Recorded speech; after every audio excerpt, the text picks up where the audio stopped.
Terungkap bagaimana sosok Linda, sahabat mendiang Vina Cirebon yang diduga terlibat dalam kasus pembunuhan 8 tahun silam. Kasus tragis yang dialami Vina kembali menjadi perbincangan hangat setelah difilmkan dengan judul Vina Sebelum 7 Hari. Film itu diangkat dari kisah nyata pembunuhan Vina yang dilakukan 11 anggota geng motor. Sosok Linda dikenal sebagai sahabat sekaligus saksi kunci kematian Vina diduga telah muncul. Hal itu diungkap oleh akun TikTok @cicak_backpacker mystery yang diduga telah berhasil menemukan akun asli Linda. Ia pun mengunggah bukti berupa percakapan dengan Linda sekaligus memunculkan fakta baru. Awalnya ia memastikan sosok yang diajak bicara adalah benar Linda selaku sahabat Vina. Publik penasaran dengan nasib Linda sekarang yang sempat kerasukan arwah Vina. Belakangan viral di media sosial foto Vina dengan Linda yang berasal dari Facebook Vina @vina.ajh.52. Remaja berkulit putih dan berambut panjang itu pun ramai disebut-sebut sebagai sosok Linda. Mencuatnya kembali kasus kematian Vina membuat Linda enggan memberitahu keberadaannya. Hal itu disebabkan dirinya yang telah melakukan perjanjian dengan sosok yang identitasnya disembunyikan. Selain itu, Linda juga membantah ia mengenal Egy, salah satu pelaku yang berstatus DPO. Menurut Linda, para pelaku yang telah ditangkap dan polisi adalah sosok yang paling mengenal Egy, bukan dirinya. Selain itu, Linda mengatakan seharusnya para pihak korban menanyakan kepada ayah Egy, yaitu Rudiana. Hingga kini keberadaan Linda memang masih dipertanyakan. Akun sosmed yang diduga miliknya pun sudah lama tidak memposting. Sosok Linda sebelumnya tak terlalu dipertanyakan, namun kini sahabat Vina Cirebon banyak dibahas di media sosial. Linda yang disebut sahabat dekat Vina menjadi sorotan publik setelah ia kerasukan arwah dari Vina pada hari ketiga kematian Vina. Suaranya termasuk tangisan mirip dengan Vina Cirebon. Hal itu diakui oleh Mariana, kakak kandung Vina, di podcast YouTube Denny Sumarko. Kepada keluarga Vina, Linda yang kemasukan arwah itu menceritakan insiden pembunuhan sadis yang menimpa Vina. Awalnya, keluarga Vina mendapat kabar dari kepolisian bahwa Vina meninggal dunia karena kecelakaan tunggal. Namun, berdasarkan cerita Linda yang kerasukan arwah Vina, kematian Vina dan kekasihnya Rizky alias Eki adalah karena dibunuh oleh geng motor.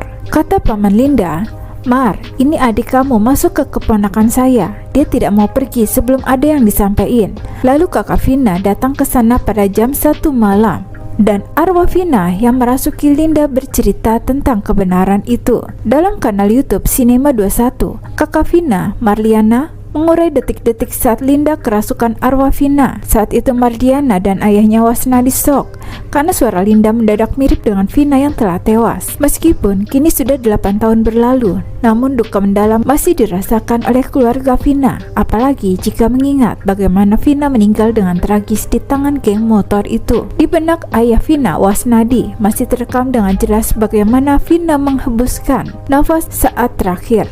Saat itu ia datang ke salah satu rumah sakit setelah mendapat kabar tentang peristiwa yang menimpa putrinya itu. Pada jam 1 malam, ada saudaranya yang memberi kabar.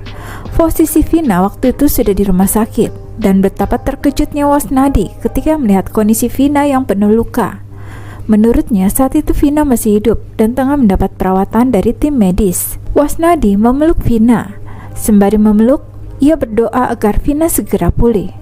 Namun harapannya sirna setelah 1 menit kemudian Vina menghembuskan nafas terakhir dan meninggal dunia dalam pelukan Wasnadi. Kondisinya sudah parah. Waktu itu ia melihat kondisinya masih bernafas, mungkin sekitar 1 menit, tapi kemudian ia tidak memberi respon. Wasnadi mengaku saat itu ia sudah hampir pingsan karena memang tidak kuat, karena perasaannya sedih bercampur baur. Pengacara kondang Hotman Paris akhirnya ikut mengawal kasus kematian Vina. Hotman menyerukan agar penyelidikan kasus itu dibuka kembali. Hotman mendesak Kapolri Jenderal Listio Sigit Prabowo dan Kapolda Jawa Barat Irjen Ahmad Wiyagus untuk menyelidiki ulang kasus itu. Ia meminta Kapolri dan Kapolda memerintahkan pengamanan dokumen BAP dari 8 terpidana yang menyatakan ketika DPO terlibat dalam kasus pembunuhan Vina. Sementara itu, Barreskrim Polri juga turun tangan mengerahkan tim asistensi untuk membantu Polda Jawa Barat dalam pencarian 3 pelaku pembunuhan yang masih buron. Bambang Rukminto yang menjadi pengamat kepolisian pun ikut menyoroti kasus Vina yang tengah ditangani oleh pihak berwenang itu. Menurut Bambang, waktu 8 tahun menjadi waktu yang sangat lama untuk bisa membuka kasus Vina itu.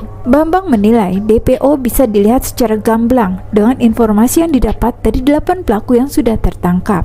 Sementara satu orang terpidana kasus pembunuhan Vina dan kekasihnya Eki, yaitu Saka Tatal, mengklaim sebagai korban salah tangkap. Saka Tatal kala itu divonis hukuman 8 tahun penjara karena usianya masih di bawah umur. Ia mendapatkan remisi sehingga hanya dipenjara selama 4 tahun. Saat ditemui awak media, Saka menceritakan kronologi dirinya yang tiba-tiba ditangkap. Saat itu ia dimintai tolong oleh pamannya, Eka Sandi, untuk mengisi bensin motornya. Setelah selesai, ia kembalikan motornya ke pamannya yang lagi nongkrong di dekat SMPN 11 Kota Cirebon. Motor belum dikasihin ke pamannya, tahu-tahu ia sudah ditangkap.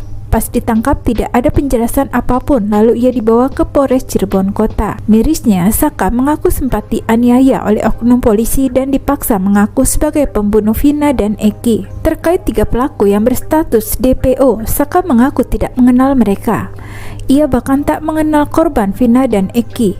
Diketahui saat persidangan, Saka Tatal dijatuhi hukuman 8 tahun kurungan penjara oleh Pengadilan Negeri Kota Cirebon di saat usianya baru menginjak 15 tahun. Namun ia mendapat remisi potongan tahanan hingga akhirnya bulan April 2020 ia dinyatakan bebas bersyarat usai menjalani hukuman penjara selama 3 tahun 8 bulan.